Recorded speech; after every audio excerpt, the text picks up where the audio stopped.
साहेब कबीर आजा आ।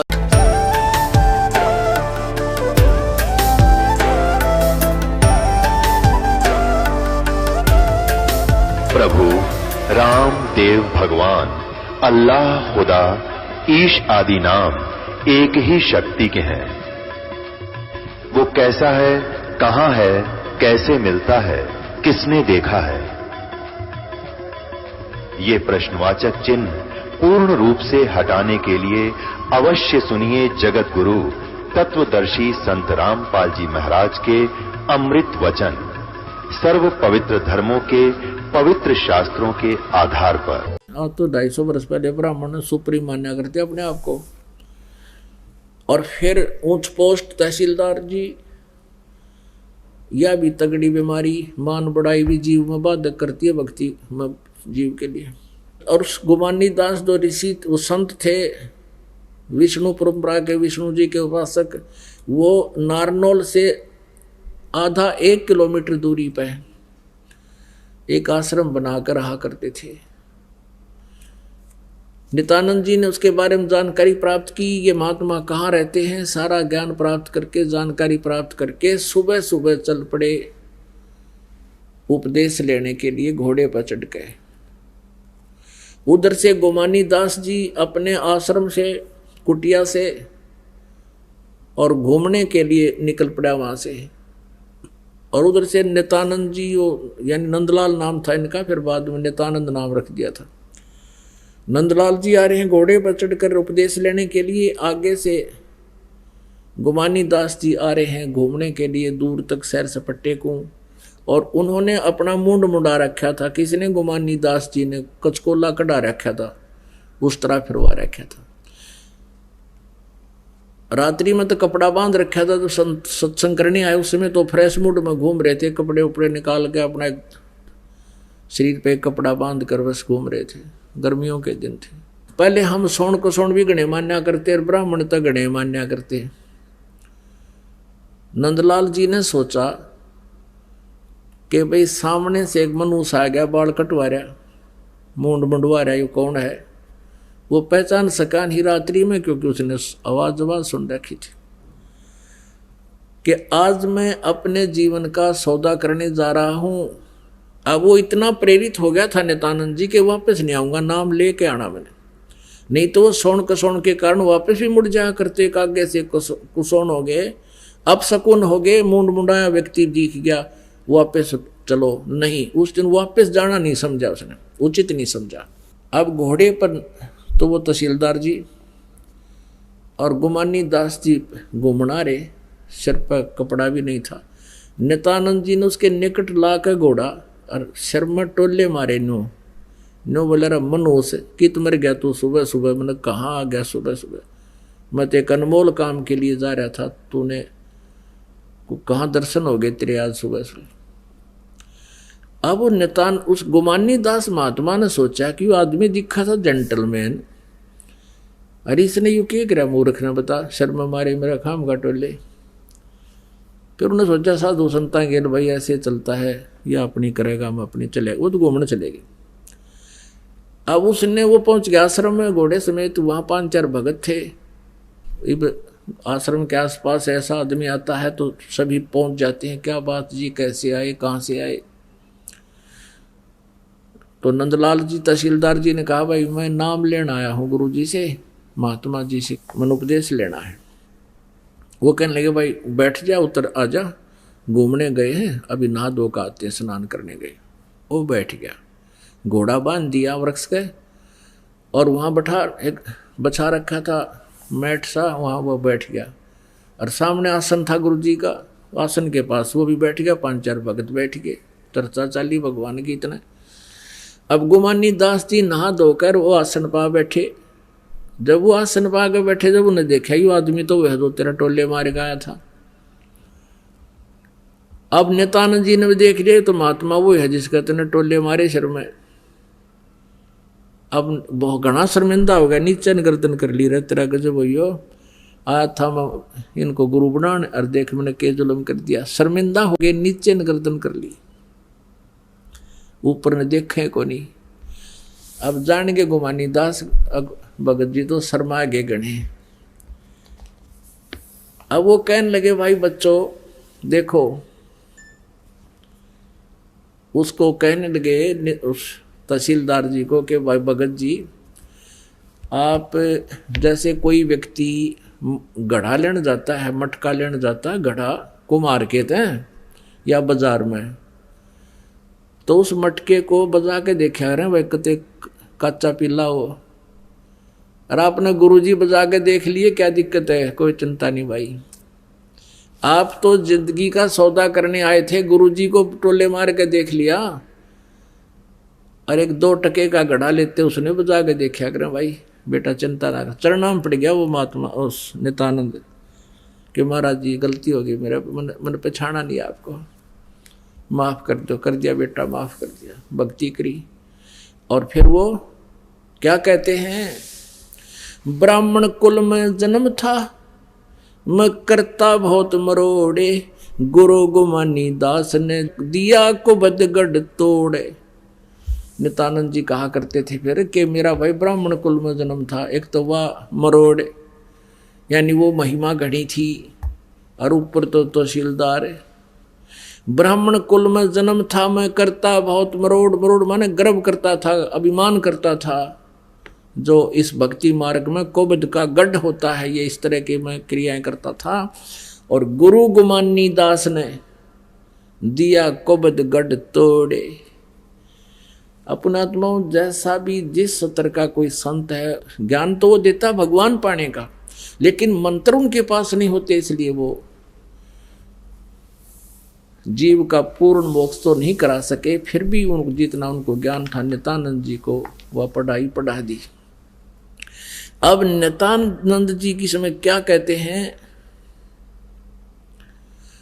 कहते हर सुमर सो हंस कहावे, कामी क्रोधी कागरे, भौरा न भर में विष के वन में, चल बेगमपुर बागरे, चल बेगमपुर बागरे।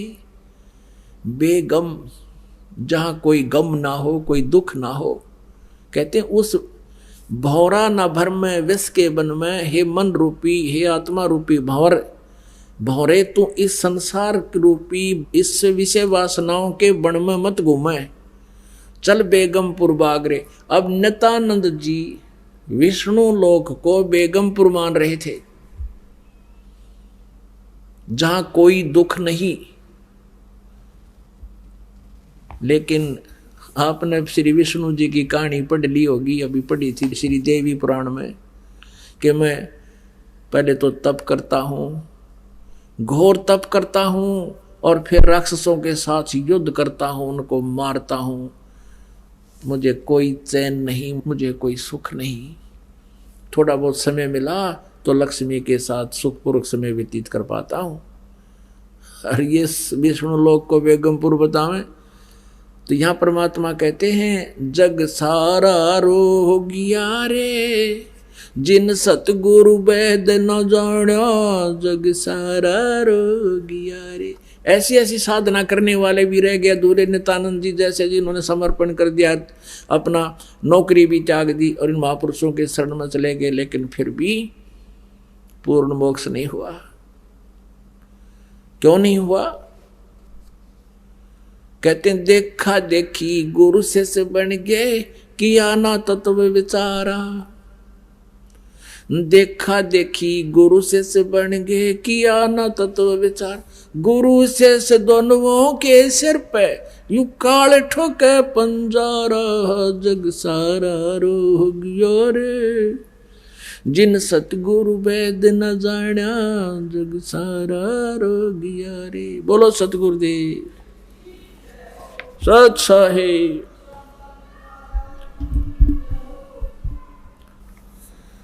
परमपिता परमात्मा पूर्ण ब्रह्म सर्व सृष्टि रचनहार, सभी आत्माओं के एकमात्र मालिक ये कबीर परमेश्वर जी हैं।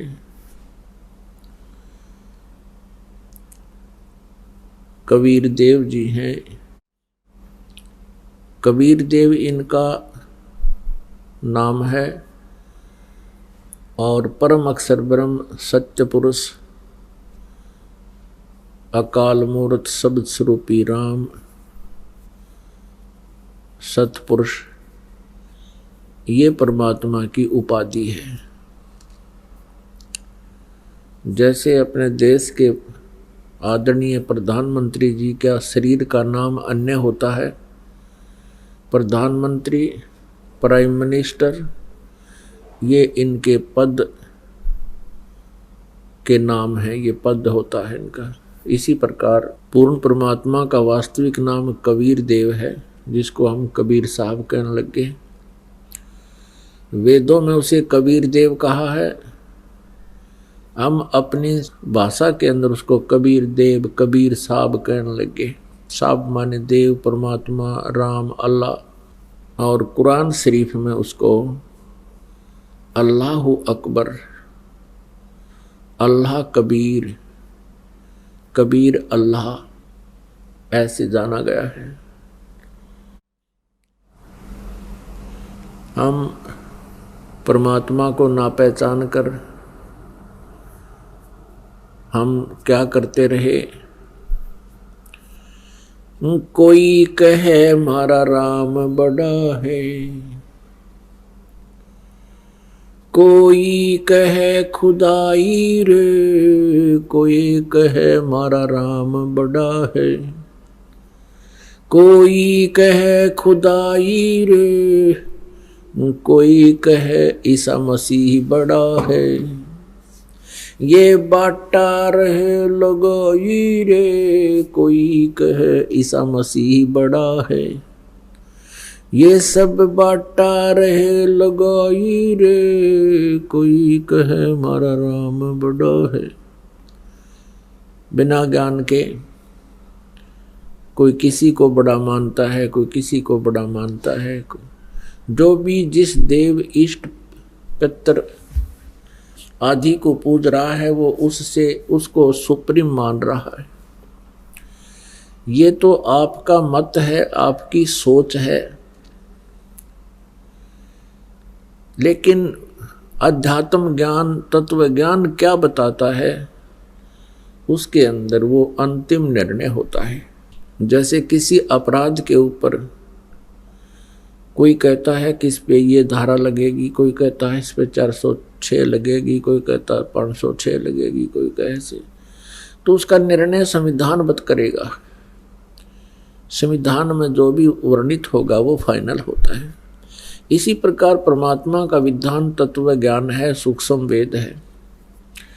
अब अपने पवित्र सदग्रंथ हैं, उन सदग्रंथों में जो प्रमाण है वही परमात्मा का अंतिम जो ज्ञान है, वही हमें फाइनल होना चाहिए।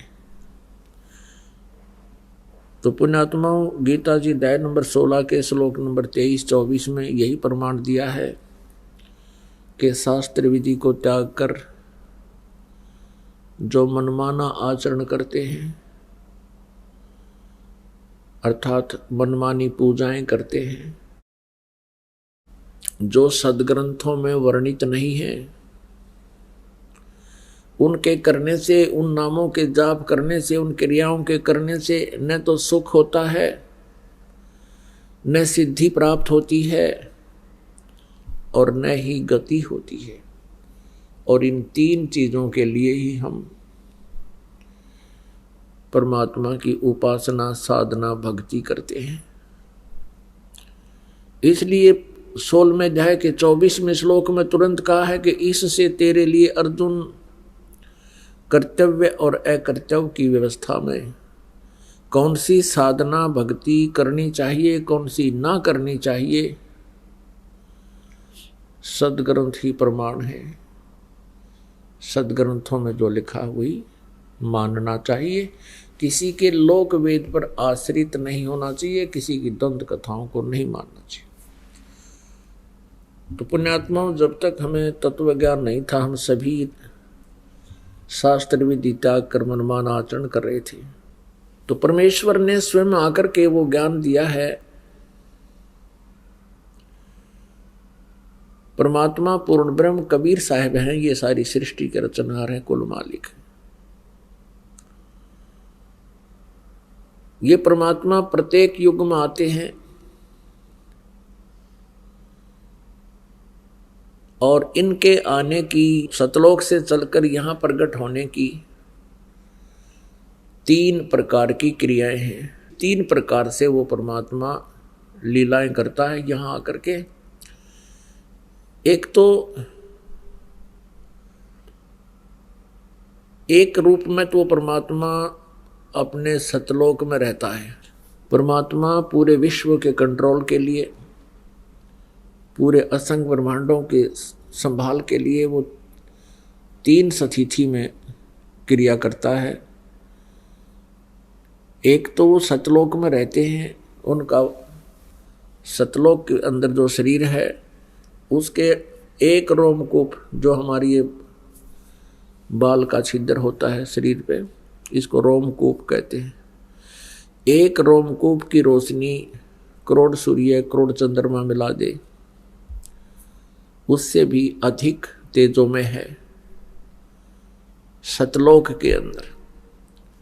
तो पुण्यात्मा जो सत्य पुरुष को निराकार बताते हैं वहाँ प्रकाश ही प्रकाश है, और परमात्मा को निराकार बताते हैं। उन्होंने न भगवान को जाना, ना पहचाना, ना उनको आध्यात्मिक ज्ञान, वो आपको बहका रहे हैं। और दूसरी स्थिति में वो परमात्मा प्रत्येक युग में शिशु रूप धारण करके आते हैं और एक लीला करते हैं। नवजात शिशु का रूप धारण करके कमल के फूल पर ही वे विराजमान होते हैं, क्योंकि कमल का फूल बहुत कोमल होता है और उसके ऊपर न कोई जल टिका होता है और न ही उसके ऊपर कोई धूल का कण होता है, और वहां से कोई निसंतान दंपत्ति उन्हें उठा ले जाते हैं जो पिछले संस्कारी ही हुआ करते हैं अधिकतर। फिर परमात्मा धीरे धीरे बड़े होते हैं लीला में, शरीर में, फिर अपने अध्यात्म ज्ञान का प्रचार करते हैं। एक जीवन मनुष्य की सदृश वो लीला करते हुए व्यवहार में लाते हैं और एक जन साधारण जैसे कर्म क्रियाएं करते हैं, अपने हाथों से कार्य करते हैं, निर्वाह करते हैं और साथ में तत्व ज्ञान का प्रचार भी करते हैं, और उसके साथ साथ असंख्य ब्रह्मांडों का संचालन भी वही करते हैं। और तीसरी स्थिति है उस परमेश्वर के यहाँ प्रकट होने की या इन ब्रह्मांडों की संभाल करने की, तीनों लोकों में प्रवेश करके सबका धारण पोषण करने की तीसरी स्थिति है कि वे एक साधु संत के रूप में आते हैं, एक जिंदा महात्मा का रूप बनाते हैं या अन्य साधु का रूप बना करके वो प्रकट होते हैं और अच्छी आत्माओं को, नेक आत्माओं को, श्रेष्ठ आत्माओं को, जो पुण्य आत्मा है, युगों युगों से भगवान के लिए तरफ रही हैं, लगे हुए हैं, उनको मिलते हैं, उनको ज्ञान से और अपने यथास्थान से, यथार्थ स्थान से, उस सत्यलोक से परिचित कराते हैं। उसके पश्चात वो महात्मा, वो महान आत्मा परमेश्वर की महिमा आंखों देखी हुई अपने अमृतवाणी के अंदर वर्णित करते हैं। ये 3 स्थिति होती है परमात्मा की। 3 स्थिति में परमात्मा शरीर धारण करता है। 3 स्थिति में शरीर है परमात्मा का। ऋग्वेद मंडल नंबर 9 सूक्त नंबर 1 और मंत्र नंबर 8 और 9 में ये स्पष्ट किया है कि वो परमात्मा, उस परमात्मा को उग्र गतियां प्रेरित करती हैं, यानी ऐसी स्थिति आ जाती है पृथ्वी मंडल पर, उस समय परमात्मा, धर्म का नाश हो रहा है, अधर्म का बढ़ावा हो रहा है, उस अधर्म का नाश करने के लिए और धर्म का बढ़ावा करने के लिए परमात्मा आते हैं। जैसे आपने गीता जी में पढ़ा है कि यदा यदा ही धर्मस्य ग्लानिर्भवति भारत, ये गीता ज्ञानदाता कहता है कि जब धर्म में गलानी हो जाती है, अधर्मी लोग हो जाते हैं, तब गीता ज्ञानदाता कहता है कि मैं अपने अंश अवतार भेजता हूं, जैसे श्री राम श्री कृष्ण रूप में। तो इनका तरीका है जैसे परशुराम जी के रूप में और कपिल मुनि जी के रूप में। अब इस काल भगवान का तरीका है धर्म की पुनर्स्थापना का। कैसे? जैसे परशुराम जी ने अक्षत्रियों को काट डाला था, अपने फरसे तो मार दिया था सबको। कारण क्या था कि वो इतने निकम्मे हो गए थे, निर्लज्ज हो गए थे, प्रजा का ठीक से देख रेख नहीं करते थे और न्याय नहीं देते थे। ऐसे ही जैसे महाभारत का युद्ध हुआ, उस समय भी लोग बहुत कृतघ्नी हो गए थे, तो उसमें वो जनता कट कर मर गई। तीसरा ये है कि जैसे यादव बहुत अभिमानी हो गए थे, श्री कृष्ण जी का संग पाकर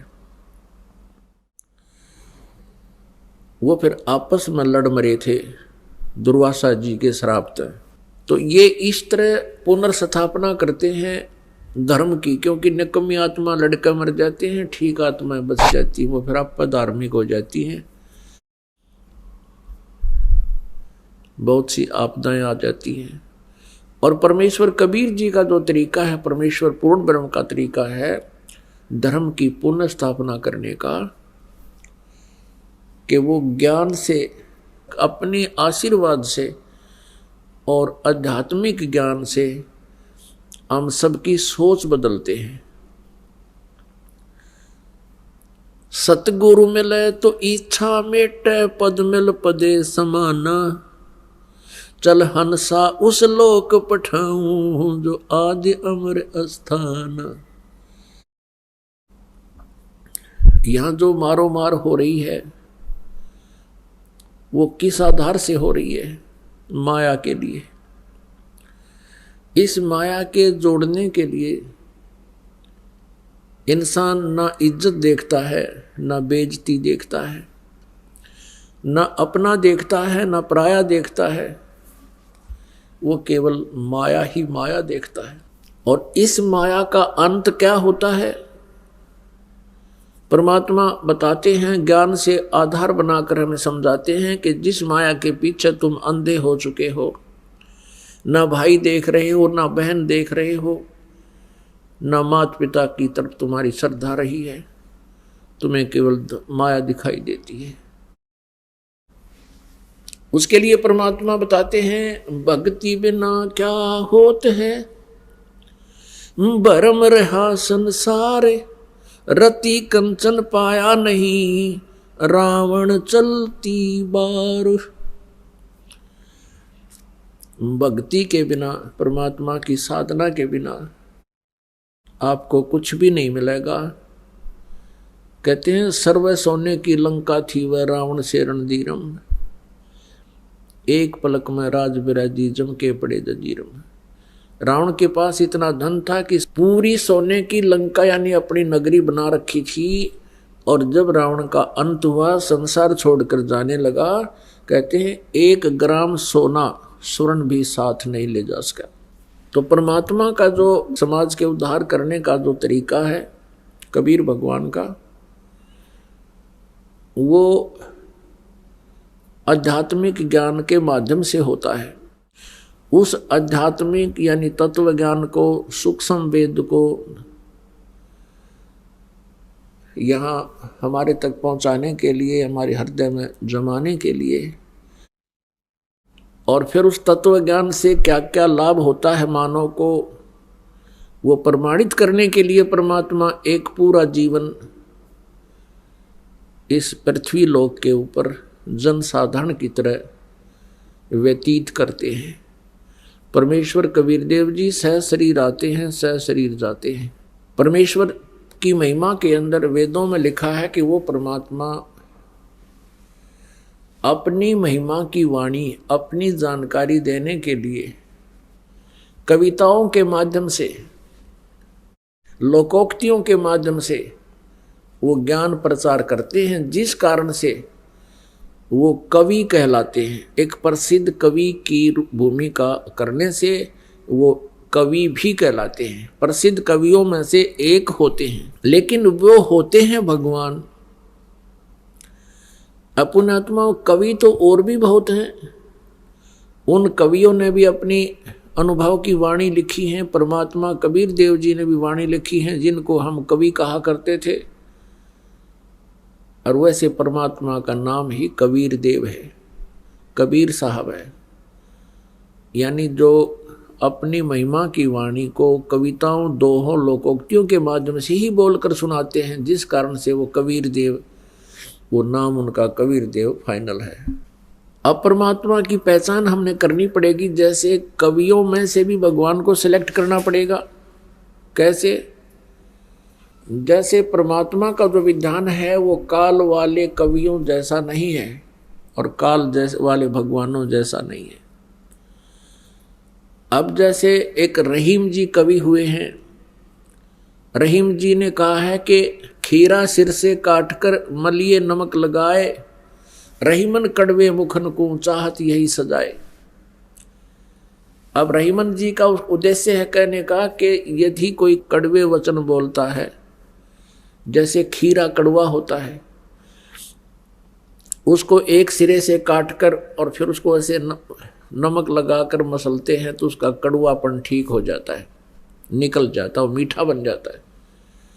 कहने का भाव ये है, यदि कोई कटु वचन बोलता है, बकवाद करता है, गाली देता है, तो उसका बक्कल तार दो,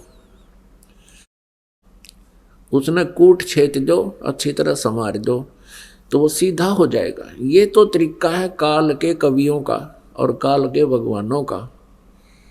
श्री राम, श्री कृष्ण, श्री परशुराम जी जो काल ब्रह्म के द्वारा भेजे गए अवतार थे। और परमात्मा कबीर जी क्या कहते हैं? आवत गाली एक है, उल्टा होवे अनेक, कहे कबीर ना उलटियो वार है एक की एक। गाली ही से उपजय कलह कष्ट और मीच, आर चले सो साधु है भाई लाग मरे सो नीच। अब देखो कितना अंतर है। परमात्मा कहते हैं जो तो कु काटा बोवे है ताको बो तू फूल, तो हे फूल के फूल हैं वा को मिले तरसूल। तो हमने परमात्मा को पहचानना है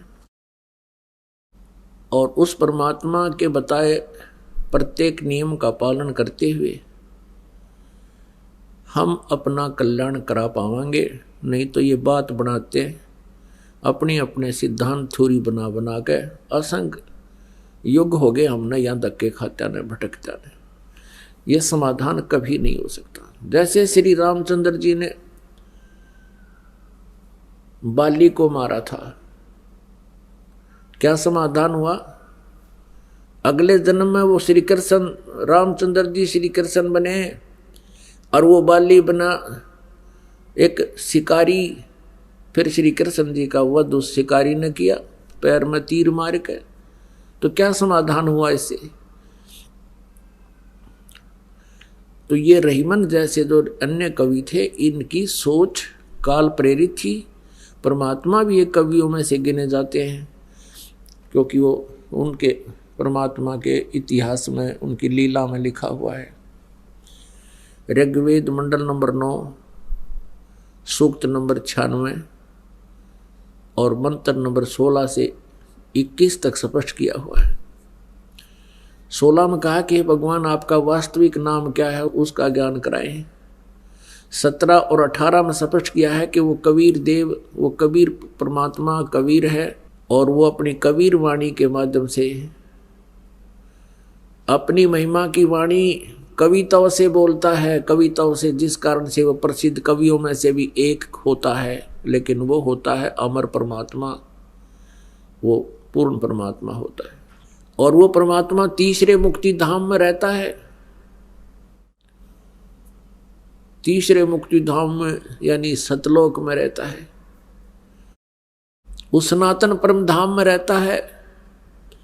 ऋग्वेद मंडल नंबर 9 सूक्त नंबर 86 के मंत्र 26 और 27 में, ऋग्वेद मंडल नंबर 9 सूक्त नंबर 82 के मंत्र 1, 2, 3 में, ऋग्वेद मंडल नंबर 9 सूक्त नंबर 20 मंत्र 1 में, और भी अनेक स्थानों पर यह स्पष्ट किया हुआ है कि वो परमात्मा अपने सतलोक से चलकर आता है।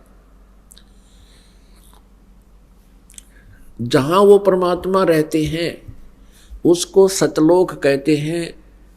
गीता जी अध्याय नंबर 18 के श्लोक नंबर 62 में जिस परमेश्वर परम अक्षर ब्रह्म के बारे में कहा है कि अर्जुन तू सर्वभाव से उस परमेश्वर की शरण में जा, उसकी कृपा से तू परम शांति को और सनातन परम धाम को यानी सतलोक को प्राप्त होगा। सनातन शाश्वतम स्थानम यानी सदा रहने वाला स्थान जिसका कभी नाश ना हो, उसको सत्यलोक कहते हैं, अमर लोक कहते हैं। वहां चला जाएगा, उसको प्राप्त होगा। यानी वो परमात्मा सतलोक में रहता है और वहां से गति करके आता है। यहां आने का उद्देश्य क्या होता है परमेश्वर का? कि वो अपनी प्यारी आत्माओं को, अच्छी आत्माओं को वो तत्व ज्ञान समझाता है, वो तत्व ज्ञान देता है। अपुण्य आत्माओं, वही परमात्मा अपनी लीला करने के लिए सन 1398 में विक्रमी संवत 1455 ज्येष्ठ सुदी पूर्णमासी यानी जेठ उत्तरते की पणवासी या देसी लैंग्वेज में को ब्रह्म मुहूर्त में,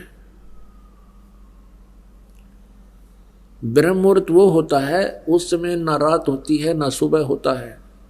सूर्य उदय होने से लगभग 1.5 घंटा पहले वह परमात्मा एक लहर तारा नामक तालाब पर, एक लहर तारा नामक तालाब में विकसित कमल के फूल पर एक नवजात शिशु का रूप धारण करके प्रकट हुए। नीरू नीमा नाम के एक जुलाहा थे, वो निसंतान थे, पति पत्नी थे। और नीरू नीमा उसी जीवन में वो ब्राह्मण और ब्राह्मणी थे, यानी गौरी शंकर नाम था उस पुरुष का और सरस्वती नाम था स्त्री का। ये ब्राह्मण थे, भगवान शिव के उपासक थे और बहुत नेक आत्मा थे। अन्य ब्राह्मणों की तरह ये जनता को ठगा नहीं करते थे, केवल कथाएं सुनाया करते थे, भगवान शिव जी की शिव पुराण से महिमा सुनाया करते थे और जो भी दक्षिणा आ जाती थी उस दक्षिणा से अपना निर्वाह करते थे और शेष अधिक बच जाता था उसको भंडारा कर देते थे। जिस कारण से वो काशी के और आसपास के लोगों के मन में बसे हुए थे, बहुत ज्यादा जनता उनको चाहती थी। अन्य जो स्वार्थी ब्राह्मण थे वो गौरी शंकर से बहुत ईर्षा रखते थे, क्योंकि जनता उनके पास ज्यादा जाने लगी थी। इस बात का ज्ञान मुसलमान धर्म के काजी और मुल्लाओं को था कि गौरी शंकर बहुत ज्यादा प्रचार करता है हिंदू धर्म का, और उनको ये भी ज्ञान था कि इसके साथ अन्य ब्राह्मण नहीं है। अन्य ब्राह्मण जो मुखिया रूप में होते हैं, जो गुरु रूप में होते हैं, वो नहीं है। तो उन्होंने जबरदस्ती, मुसलमानों ने जबरदस्ती, काजियों ने गौरी शंकर और सरस्वती को अपना जल पिला दिया, उनके कपड़ों पर छिड़क दिया, सारे मकान में छिड़क दिया, आवाज लगा लगा के। और जो गौरी शंकर से ईर्ष्या किया करते थे वो ब्राह्मण, उनका दाव लग गया। उन्होंने सब नगरी में डंडोरा पिटवा दिया कि गौरी शंकर मुसलमान बन गया है, उससे कोई भी व्यवहार ना रखे हिंदू धर्म वाले, और गंगा में स्नान करना बंद है उनका। इस तरह के भाईचारा बंद करवा दिया। अब मुसलमानों ने उनका नाम, गौरी शंकर का नाम रख दिया नूर अली, उसको कहने लगे नीरू। और सरस्वती का नाम रख दिया नियामत, उसको नीमा कहने लगे शॉर्टकट में, जिस कारण से नीरू और नीमा ये प्रसिद्ध हो गए। इनको संतान प्राप्त नहीं थी, आयु लगभग 60 वर्ष हो गई थी। 20, 25, 30 वर्ष की उम्र, 40 वर्ष की उम्र में ये मुसलमान बना दिए गए थे। निसंतान होने के कारण ये बहुत दुखी रहते थे। विशेषकर नीमा को बहुत चिंता बनी रहती थी, क्योंकि जिस बहन का संतान नहीं होती ये समाज वाले जीने नहीं देते उसको। वो ऊपर से भले ही मुसलमान बन गए थे, पर अंदर से भगवान शिव की वो साधना किया करते थे। तो पुण्यात्माओं, ऐसे उनका समय व्यतीत हुआ, संतानों ने मिली नहीं।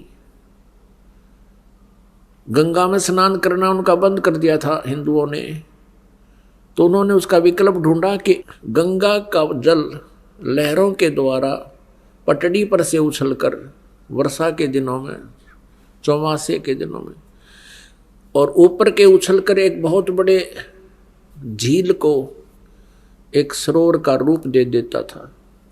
फिर सारा वर्ष उसमें वो जल भरा रहता था। उसको लहर तारा तालाब बोलते हैं। बनारस काशी में, काशी शहर में है वो लहर तारा तालाब। अब भी उसका अवशेष बचा है।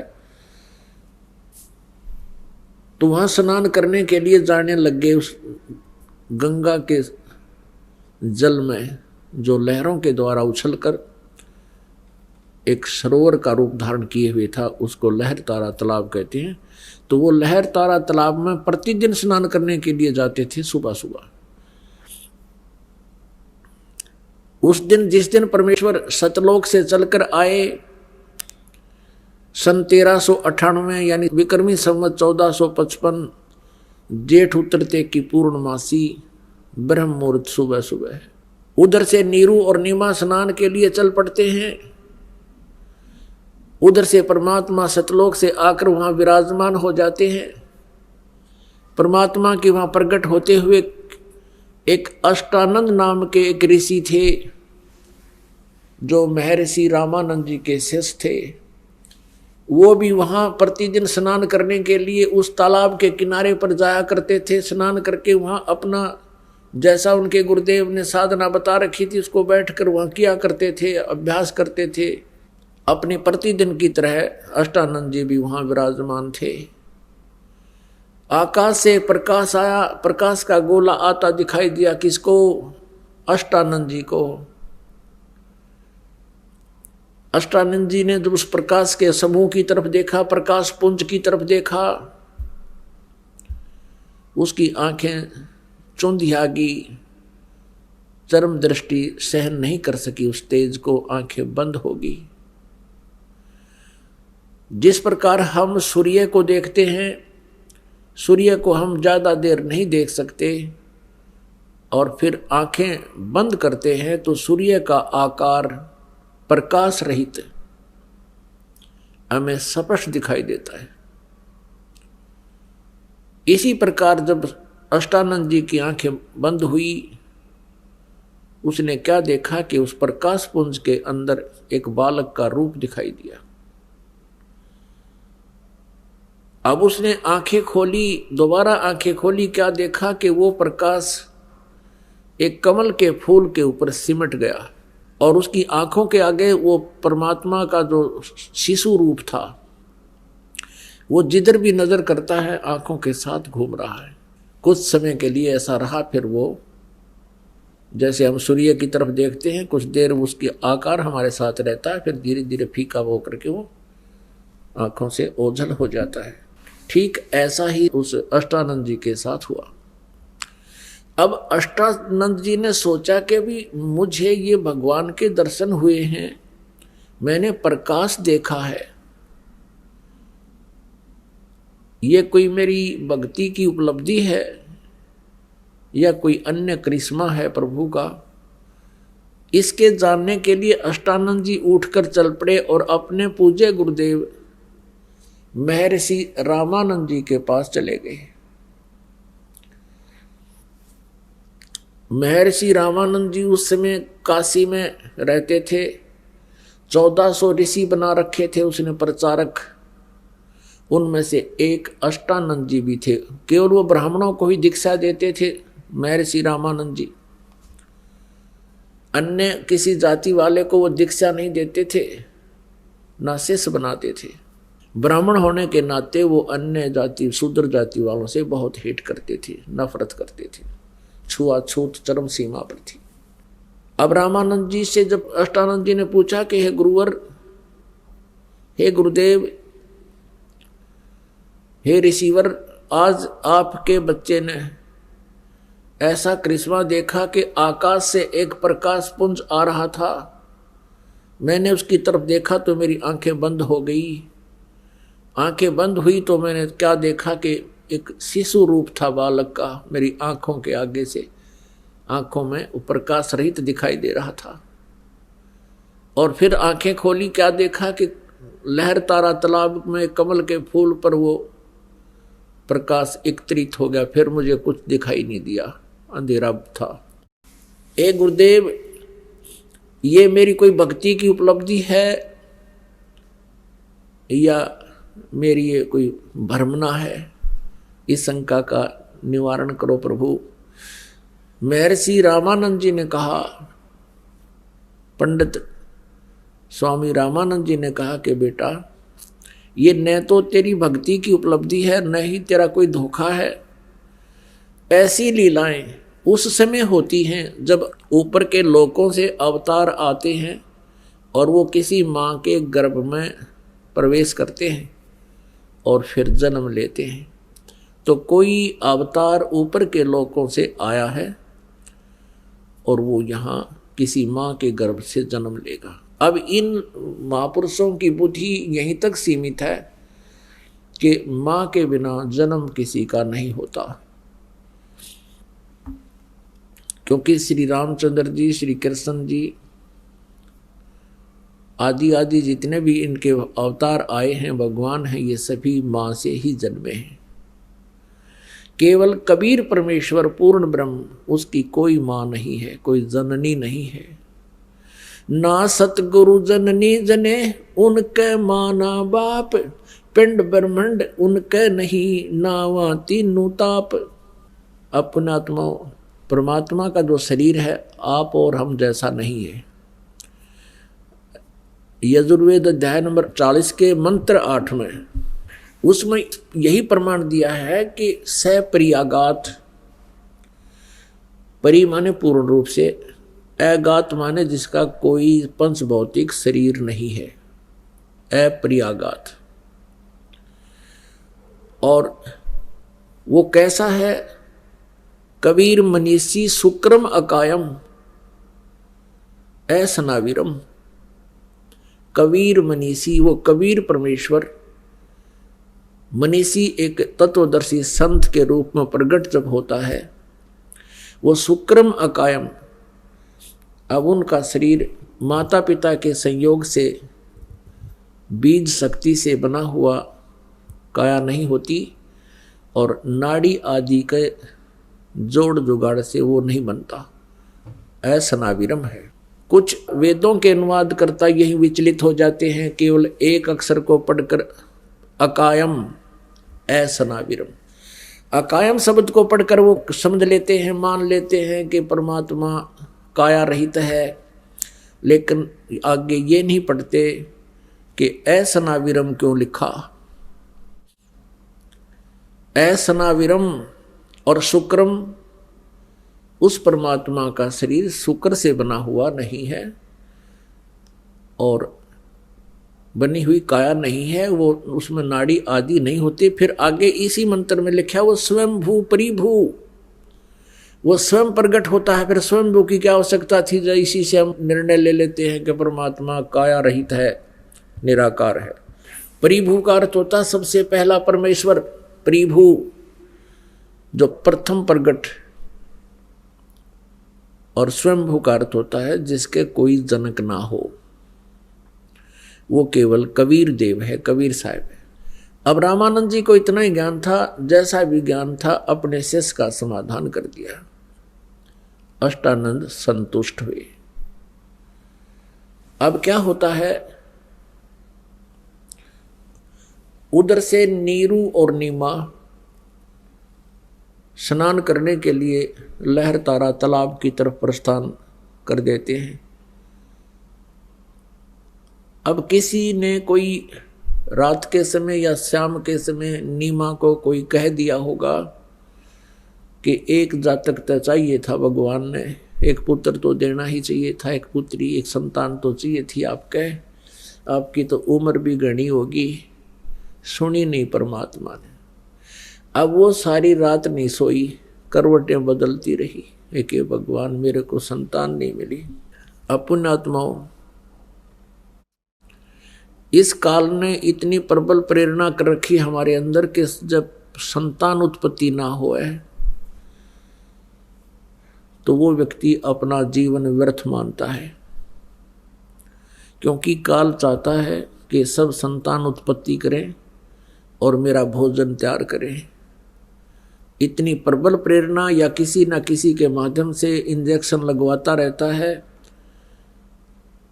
तो जिस कारण से जिसके संतान नहीं होती, कुछ दिनों के बाद उसको कोई ना कोई आकर टोक देता है, वो फिर तड़प उठते हैं। यही स्थिति होगी थी नीमा की उस दिन। सुबह उठकर रोती हुई चल रही है। नीरू ने पूछा, क्यों रो रही हो आप? नीमा ने कहा, हे भगवान। नीमा रो रही है और कह रही है, विलाप कर रही है अपने भगवान शिव जी के सामने के, हे भगवान, हे शिव जी भगवान, क्या आपके घर में पुत्रों की कमी होगी? आप तो समर्थ हो, आप जो चाहे सो कर सकते हो। मुझ दासी को भी एक खिलौना दे दे प्रभु, मेरा टाइम पास हो जाए, दुनिया का मुंह बंद हो जावे। ऐसे बहुत बुरी तरह विलाप करने लगी। अब नीरू ने कहा, नीमा, यदि हमारे भाग्य में होती तो भगवान दे देते, शिव जी अवश्य प्रदान कर देते। अब उम्र क्या रह गई है, 60-65 साल की उम्र हमारी हो गई है। अब भी तू पुत्र और संतान की अभिलाषा रखती है? देखो, संतान हमारी किस्मत में है नहीं, और आप रो रो के अपनी आंखें खराब कर लोगी। बुढ़ापे में कोई उंगली पकड़ने वाला है नहीं, आंखें तेरी चली जाएंगी और दुखी हो जाएगी, तू ना रो। ऐसे समझा बुझा के उसको चुप कराने का प्रयत्न उसका पति नीरू कर रहा है। ऐसे चलते चलते वो लहर तारा तालाब पर पहुंच गए, जहां परमात्मा शिशु रूप में विराजमान थे कमल के फूल पर। अब पहले नीमा ने स्नान किया, नीरू बाहर खड़ा रहा। नीमा स्नान करके बाहर आई, फिर नीरू स्नान करने के लिए उस लहर तारा तालाब में प्रवेश कर गया। अब सुबह सुबह का जो समय होता है, ब्रह्म मुहूर्त जिसको कहते हैं, वो 1.5 घंटा होता है सूर्योदय होने से पूर्व, और उस समय एकदम अंधेरा बहुत होता है और शीघ्र ही रोशनी होनी प्रारंभ हो जाती है, एकदम ऐसी स्थिति होती है। अब देखना कभी ध्यान से। अब नीमा जिस कपड़े को लपेट कर स्नान किया था नीमा ने, उसको धोने के लिए वो पुनः किनारे पर गई, और नीरू नहा रहा था, ऐसे मल के पानी डाल रहा था, मसल रहा था। अच्छा, सुंडी जितने पानी में खड़ा था, नाभि जितने पानी में। अब नीमा ने क्या देखा कि कमल के फूल पर कोई वस्तु हिल रही है, जैसे कोई सांप हो, सर्प हो। परमात्मा ने एक अंगूठा मुख में दे रखा था, एक पैर को हिला रहे थे नवजात शिशु के रूप में, ऐसे। अब नीमा ने सोचा, हे भगवान, कहीं कोई सर्प ना हो, मेरे पति को डस ले। उसने और गौर से देखा, ध्यान से देखा। क्या देखा कि बच्चा है कमल के फूल पर, बालक है। अपने पति से कहने लगी कि देखियो जी, देखियो जी, कमल के फूल पर बालक है, फूल पर बालक है। अब नीरू ने सोचा, या तो मेंटल होली, इसको अब जल में भी बालक दिखाई देने लगे, और कहता है, हे भगवान, इसको सद्बुद्धि दो, ये भूल पड़े इसके बच्चों की। तो वो कहती है जी मेरी बात सुनो, देखो बच्चा देखो बच्चा। वो कहने लगा नीमा तू पागल होएगी, अब तुझे जल में भी बालक दिखाई देने लग गए। अब नीमा कहने लगे जी मैं सच कहती हूँ, देखो देखो। अब उसने और कसक के साथ कहा, जिधर हाथ का संकेत कर रही थी नीरू ने देखा, सचमुच उससे 10 फुट दूरी पर 20 फुट की दूरी पर कमल के फूल पर बालक विराजमान। अब उसने आव देखा ना ताव देखा, उस कमल के फूल समेत तोड़ दिया, उठा लिया बालक को और अपनी पत्नी को थमा दिया कि सचमुच ये तो बालक डूब ही जाता। अपन आत्माओं, जिस परमात्मा की चाह, जिस परमात्मा की खोज में पुण्यात्माओं ने राज त्याग दिए, राजाओं ने राज त्याग दिया और हजारों वर्षों तक साधनाएं की, जंगल जंगल में वन वन में भटकते रहे। कोई तप करता है, कोई जप करता है उसको पाने के लिए। क्यों? क्योंकि वो परमात्मा सर्व सुखदाई है, सर्व कष्ट हरण है, वो पूर्ण मोक्षदायक है। उस परमात्मा के साथ हम बहुत सुखी रहेंगे। परमात्मा का आशीर्वाद हमें मिल जाए तो हम सदा सुखी रहेंगे, उनके पास रहेंगे, सतलोक चले जाएंगे। अब वो परमात्मा जिस पुण्यात्मा की गोदी में हो और जिसने सीने से लगा रखा हो उस भगवान को, अब उसको कितना आनंद होगा। अब जैसे बर्फ का स्वभाव है, कितनी गर्म हो, जल गया हो हाथ किसी का पैर और बर्फ रख दे तो एकदम शांत कर देती है, उसका जलन भी नहीं रहती, छोड़ती। तो ऐसे इस संसार में हम अपने कर्मों रूपी अग्नि में हमेशा जलते रहते हैं, कोई ना कोई समस्या मन में उत्पन्न रहती है।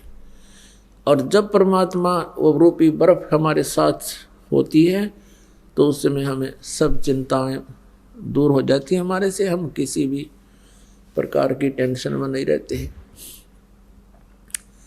अब नीमा को तो वो आनंद आ रहा, कभी बालक प्राप्त करके 100 शुक्र मना रही अपने भगवान शिव जी के कि हे भगवान आज ही आपको तरफ से याद किया था, भगवान शंकर भगवान आपने मेरी सुन ली, आप तो बड़े दयालु हो, बड़े दीन दयाल हो।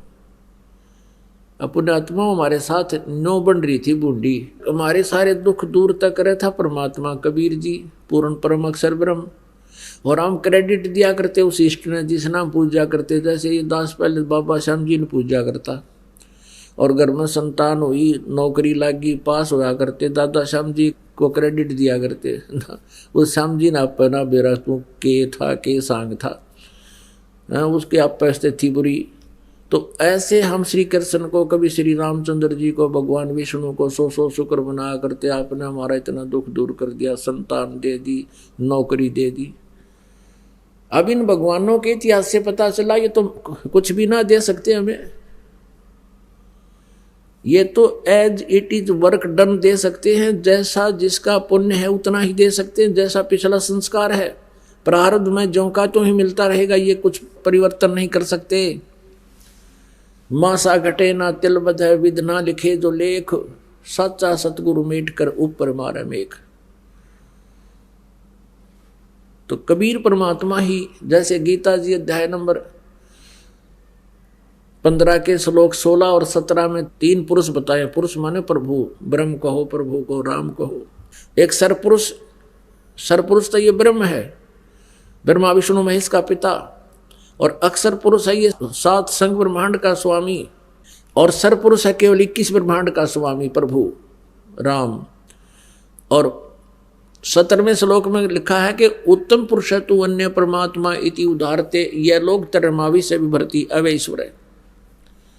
17वें श्लोक में निर्णय दे दिया कि उत्तम पुरुष यानी श्रेष्ठ परमात्मा प्रभु, पुरुष माने प्रभु, तो कोई और ही है इन दोनों से, सरपुरुष और अक्षर पुरुष से, जो 16वें श्लोक में वर्णित है। और वही वास्तव में परमात्मा कहता है, और वही तीनों लोकों में प्रवेश करके सबका धारण पोषण करता है, यानी कि सबकी मनो इच्छा वही पूर्ण करता है और कोई कर ही नहीं सकता। अब नीमा गुणगारी शंकर भगवान के और गोदी में ठारी उस परम अक्षर भगवान ने। देख के बन रही हमारे साथ और के बन रही हमारे भगवान के साथ। कहते हैं जगत का पेखना पेख्या, धनी का नाम न लेखा। जगत का पेखना पेख्या, धनी का नाम न लेखा। इब हम अन्य को महत्व देते हैं और धनी का नाम ना लेखा, जो सब कुछ कर रहा, सब दुख दूर कर रहा, सब सर्व सुखदायी है और हमारे लिए भटक रहा है। कहाँ सतलोक न छोड़कर जोड़ मांग लौट के भगवान अपनी प्यारी आत्माओं के लिए। जो हमारे लिए तड़फ रहा है, भटक रहा है, उसको तो हम भगवान नहीं मान रहे। और जो हमने मार रहा है, जन्म दे रहा है, हमारे सबको नष्ट कर देता है, ऐसे गंदे लोक में छोड़ रखे हमारे को यहाँ इस पृथ्वी पे। कहीं भूकंप आ जाते हैं, कभी महामारी आ जाती है, किधर साइक्लोन आ जाते हैं, हाहाकार मची रहती है और हम इसको भगवान मान रहे हैं। हमें भगवान की परिभाषा का ही पता नहीं है, इसलिए हम इसको भगवान मानने बैठे इनको। अब नीमा की स्थिति से हम अच्छी तरह परिचित हो जाएं, आंखों से आंसू नहीं छूटे। हे भगवान, कितनी पुण्यात्मा होगी वो जिसके सीने से भगवान लगे हुए हैं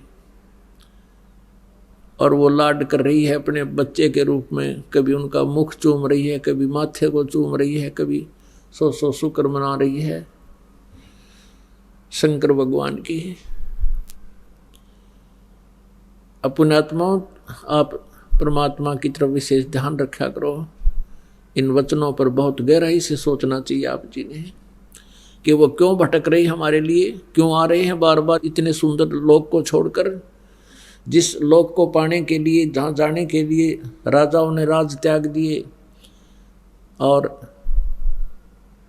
शेख फरीद जैसे महापुरुष ने कुएं में जा करके साधनाएं की, और जब उसके आंखें निकालने के लिए कौवे आगे क्यों, इतना दुर्बल शरीर हो गया था उनका आहार ना करने से, अस्थि पिंजर शेष रह गया था। कौवे आकर बैठ गए थे माथे पर कि और तो मांस की तरह शेष रहा कौन इस व्यक्ति पर, आंखें निकाल लें इसकी। जब आंखें निकालने के लिए कौवे आकर बैठे माथे पर, जब शेख फरीद ने कहा था कि भाई कौवे मेरी आंखें मत खाना, मेरी आंखों को छोड़ दो, बाकी मेरे शरीर पर कहीं मांस बचा हो उसको खा लीजिए, हाडों पर इस मांस को खा लो, लेकिन मेरी दो आंखों को ना छूना, मुझे परमात्मा के दर्शन की इच्छा है, अभिलाषा है।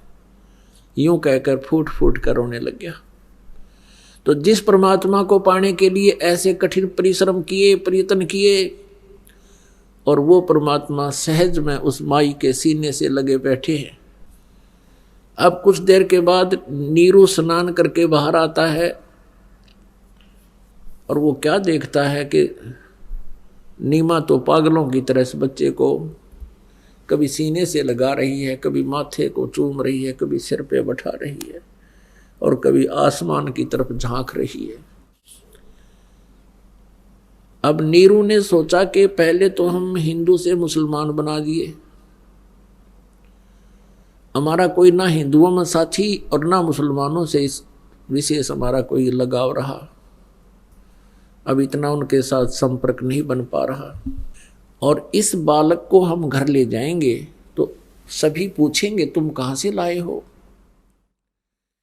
यदि हम कहेंगे कमल के फूल पर मिला है तो हमारा मजाक करेंगे, कोई विश्वास करेगा नहीं और पंचायत आदि करके हमें गांव से निकाल देंगे, हमारी पिटाई करेंगे और पूछना चाहेंगे कि सचमुच बताओ तुम किसका नवजात शिशु उठा कर लाए हो। और हमें नगर से निकाला भी दे दिया जा सकता है। अब नीरू ने अपनी पत्नी से सब बातों से अवगत कराया कि आप इस बच्चे को यहीं छोड़ दो, ये बालक तो हमारे पास रहेगा नहीं, लेकिन इस नगरी से भी हमें निकाला जा सकता है। तो नीमा ने कहा जी ना जाने इस बालक ने मेरे ऊपर के जादू कर दिया, मैं इसको छोड़ नहीं सकती, मैं इससे पल भी दूर नहीं हो सकती, मेरी प्राण निकल सकते हैं, ना जाने इसने मेरे ऊपर के कैसा जो है ना ये क्रिया कर दी, सम्मोहित कर लिया मेरे को इसने, मेरा इसमें बहुत प्रेम हो गया, मैं नहीं छोड़ सकती।